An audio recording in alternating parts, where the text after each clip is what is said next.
Steve, thanks for joining us. How are you doing today? I'm good, thanks, Eric. How are you? Good. Thanks for coming along, Steve. You're the Thanks for having me. No, it's no problem at all. It's a pleasure, an absolute pleasure. You're the managing director of Cavitas Energy. Do you want to tell us a wee bit about Cavitas? Absolutely, yeah. We founded Cavitas in 2015 as primarily a technology developer focused on the oil and gas.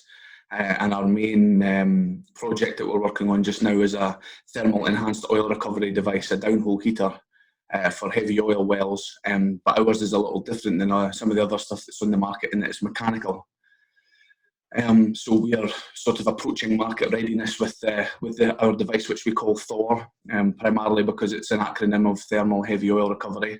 And I like Nordic mythology, and we could have a hammer in the logo. Absolutely. And yeah, we're reaching market entry, and we're hoping we'll be at field trial stage towards the end of this year. Very good, thanks for that. You're part of the wider THOR group, which is getting quite a lot of press and quite a lot of attention at the moment. Can you tell us a bit about THOR and how Cavitas fits into the overall philosophy? Yeah, I can. THOR's a private investor-backed growth fund, basically, and they're looking to do a buy and build strategy. Cavitas were their first acquisition when they launched. I think what attracted THOR to ourselves is that part of the ethos of THOR is their sort of tagline, if you will, is they're solving collectively, thinking differently. Right. So Cavitas are certainly thinking differently in the EOR space. So at the moment within THOR, there's ourselves, there's a remote inspection company, ASIS, there's a small integrity consultancy called AIM, and there's also an electrical engineering contractor called North Sea Power Solutions. Yeah, and I know there's certainly, in the market for other energy-related businesses that have complementary skills and technology. They're very much technology-focused as well. Right. Okay. So although I don't deal day-to-day with the THOR sort of side of the business, I'm purely Cavitas. Sure, of course. But it seems to fit very well with the kind of THOR philosophy, your technical approach and your solutions and all of that. Yes, absolutely, and I think we'll touch on it a bit later. With THOR, while it's our main development, it's not the only thing we're looking at just now. Sure. And I think what the THOR guys are certainly interested in, technology plays, uncontested markets, that sort of thing. We although we're hitting a bit of a rough patch again because of what's going on in terms of, the coronavirus and the drop in the oil price, we don't prescribe to this oil and gas is dead philosophy. We think the industry will be around for a good few years yet, and that there's still plenty of life in the old dog, as it were. Yeah, absolutely. Let's wind it back a wee bit, back to you. I guess you've been around since the start of Cavitas, right? I have. I'm one of the founding directors yet.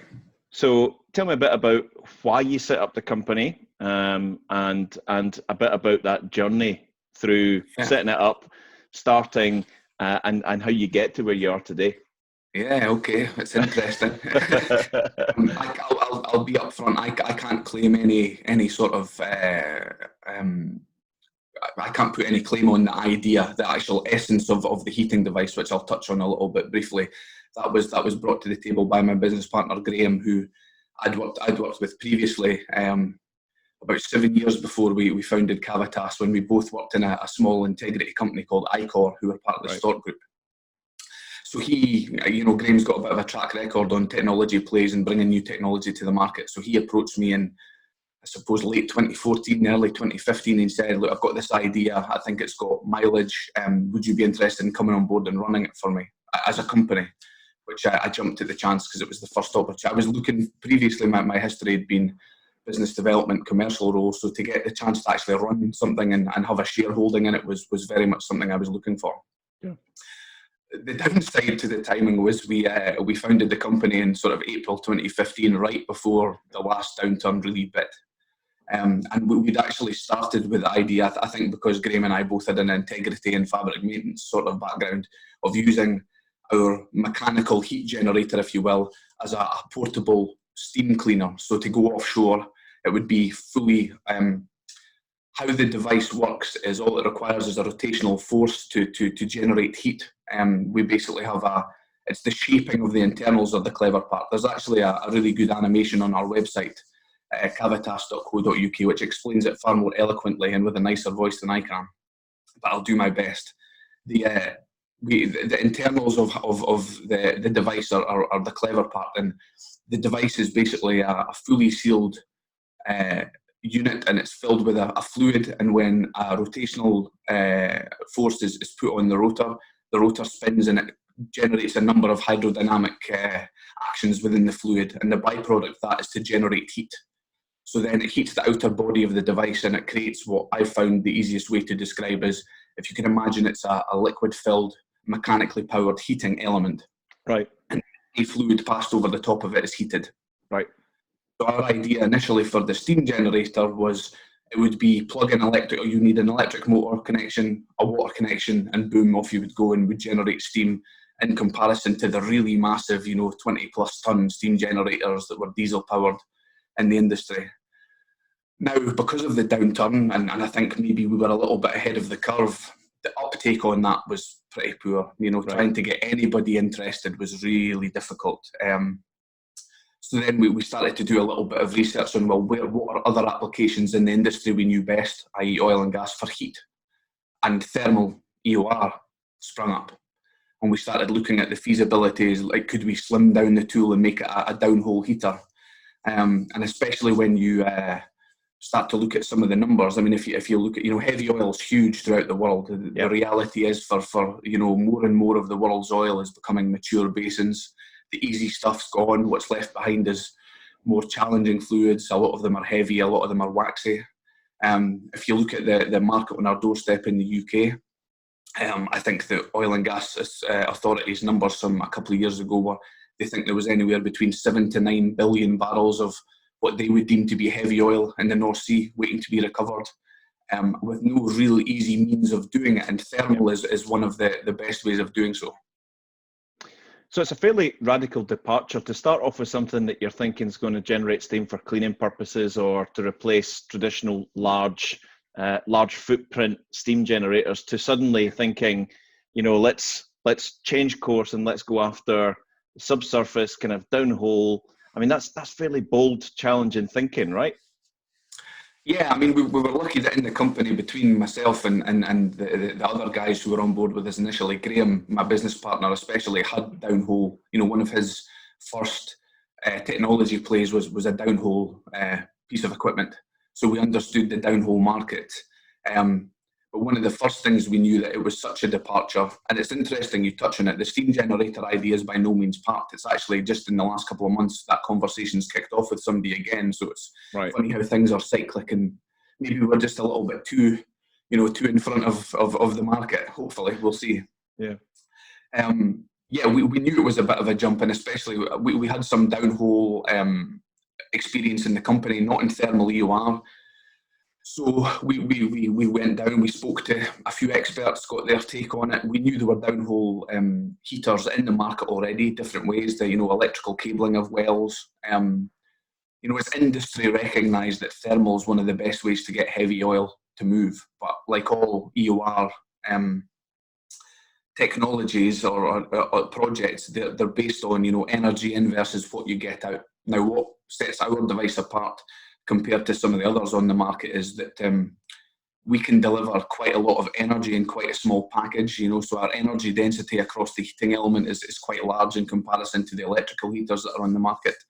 In terms of how it stacks up against traditional thermal is, if you have a steam generator topside or on land and it's pumping huge volumes of steam, it's the transportation of the steam is the difficult bit. It loses energy very quickly. Yeah. So you have to generate huge, volumes and temperatures just to have any effect once you get downhole. So it wasn't a huge leap of faith for us to say, well, if you could heat as close to the reservoir as you could, why wouldn't you?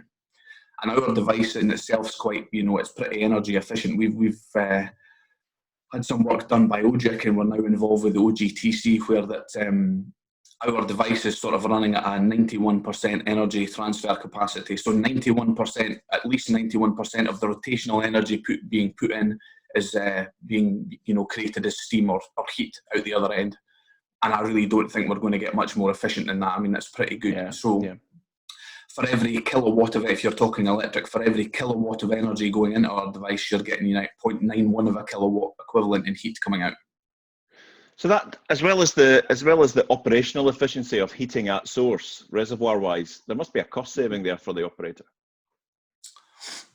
Well, there is. It's horses for courses. You know, we're under no illusions that THOR won't solve thermal EOR across, you know, the whole globe. But there's certainly, you know, niche areas. We think we know where our sweet spot in terms of viscosities are. So it's anywhere between sort of 250 centipoises to maybe up to the, you know, a couple of thousand centipoises. Right.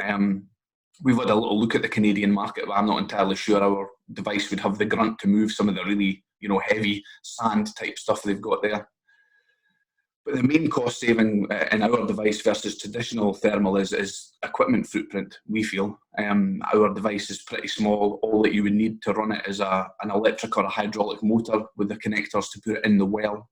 You wouldn't need a massive steam generation plant. You wouldn't necessarily, you know, depending how you power it, if you look at electrical, and especially, you know, one of the places we have an opportunity to, for a test well later this year is in Oman, where they have plenty of sun. Right. So you could feasibly, you know, use solar for the electric. So there's a carbon footprint saving. There's an energy cost generation saving there. We've also done some research on what we think our cost would be in terms of other, you know, EOR technologies or you know, services that are used. If you look at, you know, some of the other things out there, you know, chemical and polymer injection are quite expensive inherently, but also you need to recover, you know, 90% of your chemical or polymer out the other end, otherwise you're losing money. Yeah. Traditional thermal, we did some research. I wouldn't say it's probably economical just now, but before the downturn in 2015, there was some projects in Canada that were burning the equivalent of 3 barrels of oil to produce 5, which is really energy and carbon intensive. Yeah. And maybe economical marginally at $120 a barrel or whatever we were back then, but certainly not at the prices we have now. I guess one of the themes that we've had running through these Crux casts recently is it possible for businesses to pivot? I think the story about we have an idea for something and pivoting or adjusting or reframing the business to look at something different is admirable. I think it's terrific, but I'm inspired by the fact that it's such a, you know, it's not even close to cleaning. It's such a radical departure from the initial concept to the idea to get you to be sort of leaders and pioneers in thermal EOR.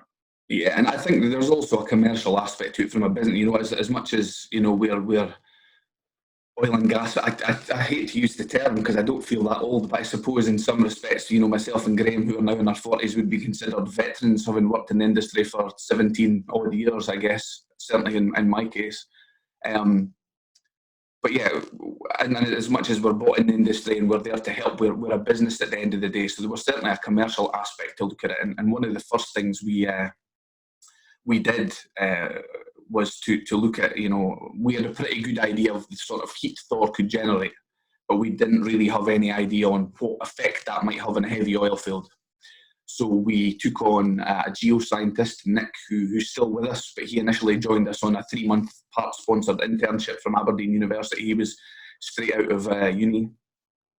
And we were lucky enough that we'd been speaking to a small independent operator in the UK who had a heavy oil field who were interested, and they'd actually given us some geological data. So Nick built a model using, you know, geoscience software, and did some modelling on different injection rates of water and different temperatures, and we found out that, you know, in the field in question in the UK, where really, because you've got, you know, a few hundred metres of marine soaked riser, there's not really a sensible argument, we think, for traditional thermal, because if you generated steam on the platform, even if you could, by the time you pumped it to the reservoir, it would be pretty cold. Yeah. So having the heat in the well made sense. But we found out that even relatively small injection rates of maybe 3,000 to 5,000 barrels per day at 120 degrees centigrade, so it would still be hot water in the reservoir, it wouldn't actually be steam because of the pressure.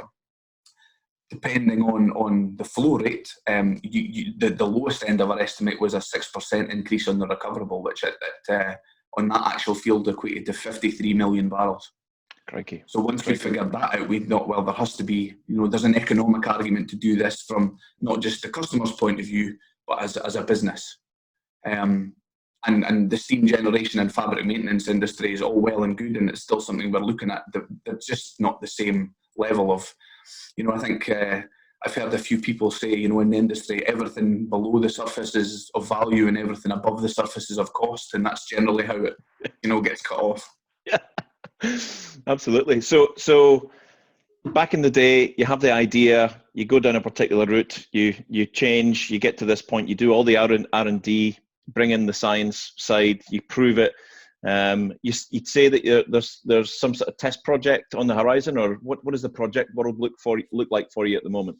Yeah, so about just over a year ago, February last year, after a few months of talking to them, we were lucky enough to win some funding from the Oil and Gas Technology Centre. Great. So what that funding is basically framed, it was split into 3 phases, if you will. So we're currently coming towards or nearing the end of phase 2. So phase 1 was to do another geological modelling study, but far more in depth, to ascertain the value that THOR might bring in the UKCS, but across the globe as well. I mean, the one good thing about the OGTC is, while the technology has to have a home in the UK, if it can be used elsewhere, they're more than happy. They just want the technology to become market viable, I guess. Yeah. And then in the previous years, we'd built and tested 2 prototypes of THOR that were basically, one was small scale, one was larger scale. They were designed to prove the heating concept worked. And we showed them to a few people, and people were interested. But one of the things I found that was neither of them looked like they could go in a well. So therefore, people struggled to make that leap of faith. Right. So the whole process of our OGTC project is to build and test a unit that looks like it could go in a well, and that's what we've got just now, a third prototype, THOR 3. So it's I think about a 6.5-inch outer diameter device, which was designed to go in. The independent operator, I can't name them for confidentiality purposes, unfortunately, who helped us initially, came on board as our sponsor with OGTC. Right. And that's another. It's another good thing of OGTC for them is that there doesn't necessarily have to be a cash influx for the project. Yep. They can do an in-kind contribution. So, the data they gave us had a value, to match fund the funding we were getting from OGTC. So our current prototype is sat to look so it would fit in one of their wells. And at the moment we have a test rig where we pump water at a known, cold temperature and pressure at this end. It flows across THOR, it comes out the other end, and we can measure the temperature increase across. I think the current device is about 1 metre or 1.5 metres in length, there or thereabouts. Right. And then the next phase we're moving into is to actually design one that could go for a pilot well. So we have 2 operators in Oman interested and 3 in California. I was in California towards the end of January with Valor has a representative in the US, a guy called Bob, who's more of an industry veteran than me, I'm sure he wouldn't mind me saying. So he's very well connected and good at opening doors. So everyone needs a Bob, right? Sorry? Everyone needs a Bob. Everyone needs a Bob, yeah. So he set up us operators with meetings with 5 operators in California. And when we went, I really didn't know what to expect. And from those 5 conversations, 4 were interested, which, wow, as far as sales trips go, you can't really ask for anything better. So we're progressing them. So yeah, I decided a long time ago that, well, I suppose when we started making THOR or designing and re-engineering THOR, that, the UKCS is a viable market for us. It's really unlikely we're ever going to get a test well in an offshore. We need to test it on land. So Oman, California, anywhere else that crops up. But they're certainly the 2 front runners, and we hope to be in that position by sort of Q3 this year. Although that might be delayed slightly because of everything that's going on just now, unfortunately. So yeah, quite right. On that, being a company that's smack bang in that oil and gas service space, very much focused on what you're doing. As the MD of a company in that space, how does this oil and gas market and the uncertainty of the future, whatever it might be, how does that play into your daily life? How does that affect your mindset, if at all? I suppose like anyone else at this time, I'd be lying if I said it isn't in my mind and a slight concern, but I decided probably it's come to the fore, certainly in the last month or so, but previously, you know, like all companies, and especially we founded Cavitas in 15, like I said, and we've had ups and downs along the way. This is the first time I've ever been involved in developing a technology, and I knew we had a good idea, but I always expected somebody to say at some point, that's a really good idea, but this won't work because of X, and that's your line in the sand. Now, we've never come across that, and we've had to do some thinking, and we've had some challenges thrown at us, but we managed to overcome every hurdle we've needed to thus far.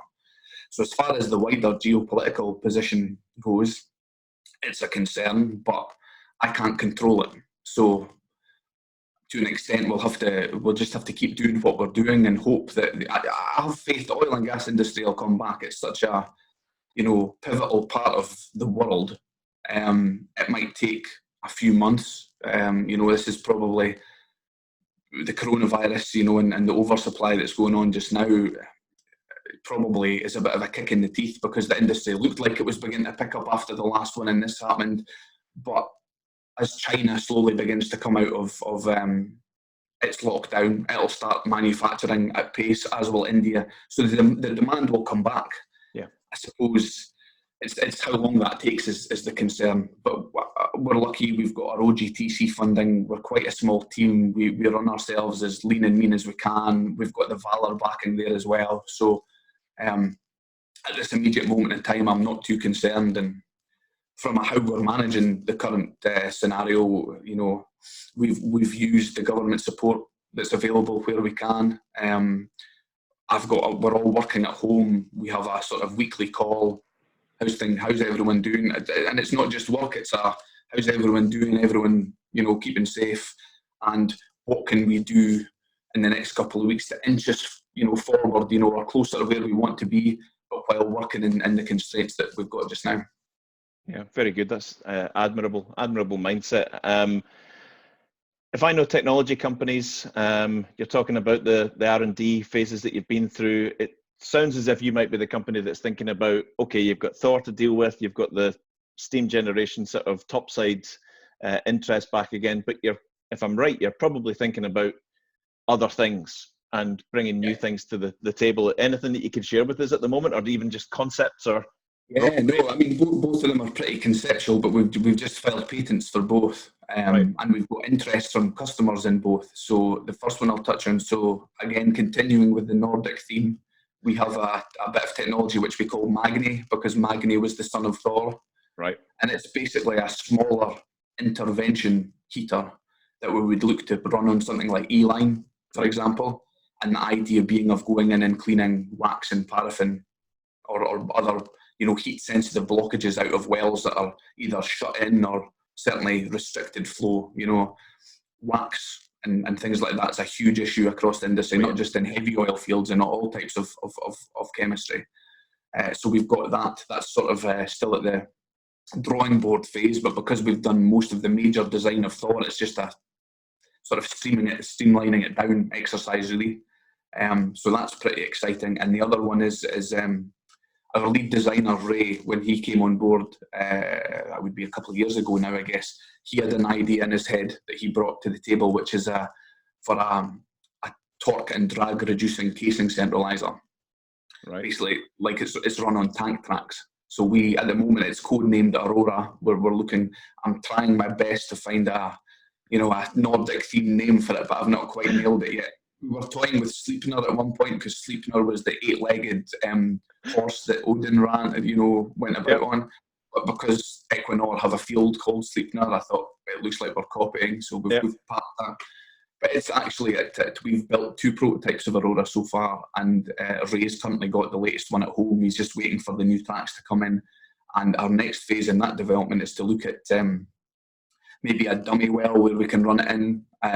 We need to ascertain what its drag coefficient is, so we can see how much better it is, we think, than the sort of bowstring centralizers and a few of the other things that are on the market. And get some modelling done, and then we're already in discussions with a couple of people about maybe getting one run in a well to see how it works. Very good. How can people get a hold of you, Steve, and a hold of Cavitas? Yeah, absolutely. As I say, there's our website, cavitas.co.uk. It's got, excuse me, more information and an animation about THOR. I'm on all the usual, forms of getting hold of me. I'm on LinkedIn. If people want to drop me an email, that's my contact details, I think, should be on LinkedIn. But if not, my email address is, actually the best email address to probably use is info@cavitas.co.uk. I oversee that email, so if anyone wants to drop me a line, find out more, send me an email, connection request on LinkedIn, happy to talk. Brilliant. Listen, thanks so much for your time. I think what you're doing is inspirational and admirable, and particularly the energy and the focus on keeping going. I think that's great. Good luck to you for the future, and thanks for joining us today, Steve. Thanks very much, Eric. Speak to you later. Cheers. Thanks, man. Bye-bye.